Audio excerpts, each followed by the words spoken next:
Hello, beautiful sisters. Welcome to this beautiful rose ritual.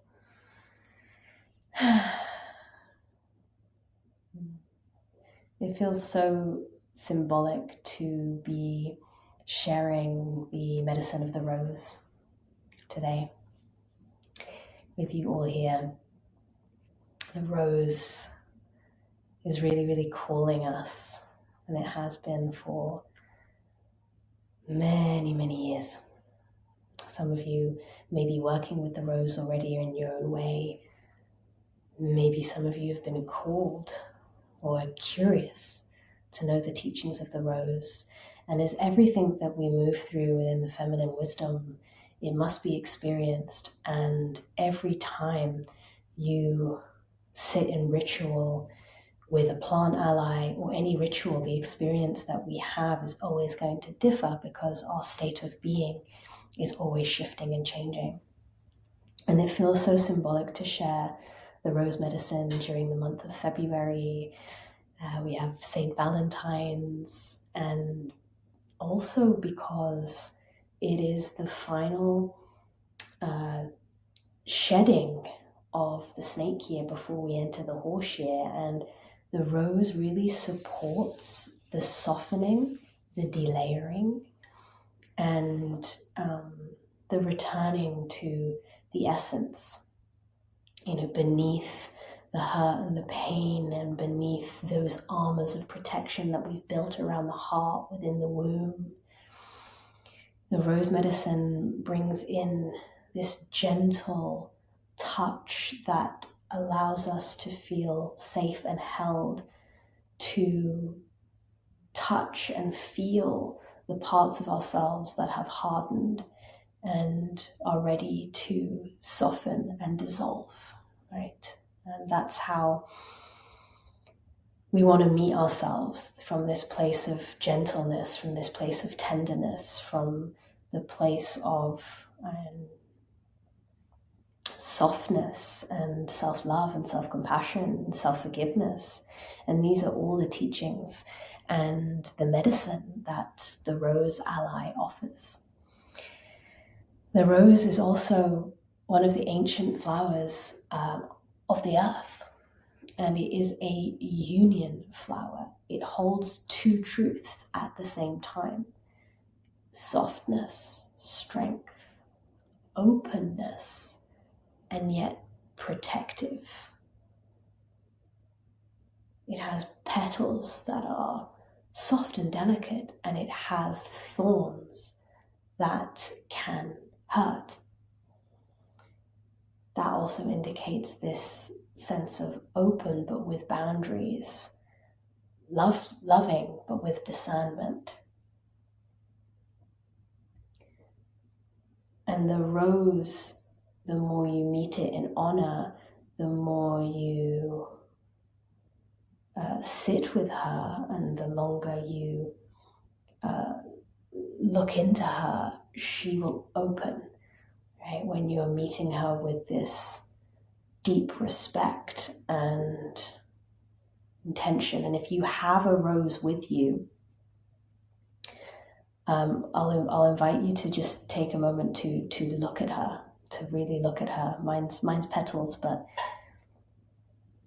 we'll take a moment to actually just look at the bud, look at the bloom of the rose. And already starting to let her speak to you. Already letting her start to connect and merge with your consciousness so that you can start to receive through her what she wants, what message she has for you today. And that's what we're going to do in this ritual as we drink the tea, the rosebud tea, and anoint ourselves in the oil and submerge ourselves in the scent of the rose to bring in this deep exhale and this softening, that we can really meet ourselves here, nourish ourselves, and really allow ourselves to feel all that's here.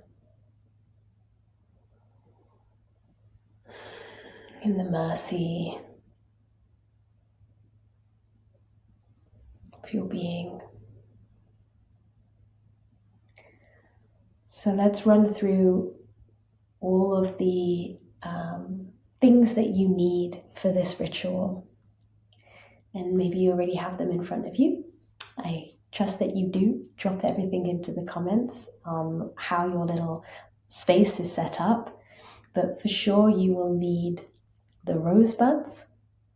So the full rosebuds are the best instead of the rose petals that you can buy. These are a lot more potent. A teapot if you have one, but if not, no worries. Just have your favorite cup, and it's really important that it is your favorite cup. Tea always tastes better in a favorite cup. Also, if your cup is textured, that's also really great when we are working in this way with this ritual, with activating and heightening our senses. Or maybe you've got a cup that has some words on it that are meaningful to you. Just, choosing your most favorite special cup. I have this little, I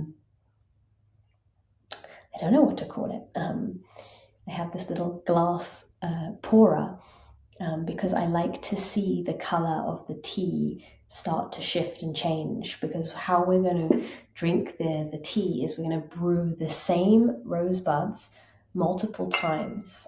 So I like to start to see the color changing. This is optional. Like I said, if you just have your cup without a teapot, then you can just put a few, you can put about 4 buds into your cup. But if you have a teapot, then you may want to use a few extra buds. And I've got about 8 here. And then if you have some rose oil and maybe a rose incense and a rose candle, something that can start to ignite and just infuse your entire space with the scent of the rose, and the rose oil if you have with you as well. And we're going to begin this beautiful, juicy, tender, softening ritual. And if you have your phone with you or a speaker, we're going to play the music in the background as well. And let's just be really intentional about this ritual as to what we're going into it for. And as I mentioned, as the rose medicine is an inner union medicine, let's invite in the intention for inner union, where your inner feminine can meet your inner masculine, so that your inner feminine can feel, sense, receive, and open, and your inner masculine can hold and stabilize and witness, and they can be here present fully in this space of union. And what that feels like, to feel this sense of wholeness in your heart, to feel this sense of undeniable strength and softness that you hold. And letting what wants to unveil itself, of the layers of the heart that are wanting to dissolve, letting that be an intention to be open to feel this, to be open to release this, to be open to let what no longer serves to fall, and to let yourself go to the very essence and the core of who you are, going to the seed. Like inside the rose, there is the central seed, and that seed is the core of who you are, and everything else that we move through and experience through life are the petals and the layers. So the intention here for this ritual is to soften the layers and to come back to the core essence of self, that is whole, that is in union with your masculine, with your feminine, meeting the union point of the creator consciousness, that seed.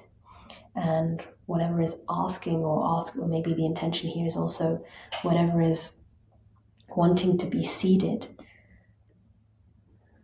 in the coming year.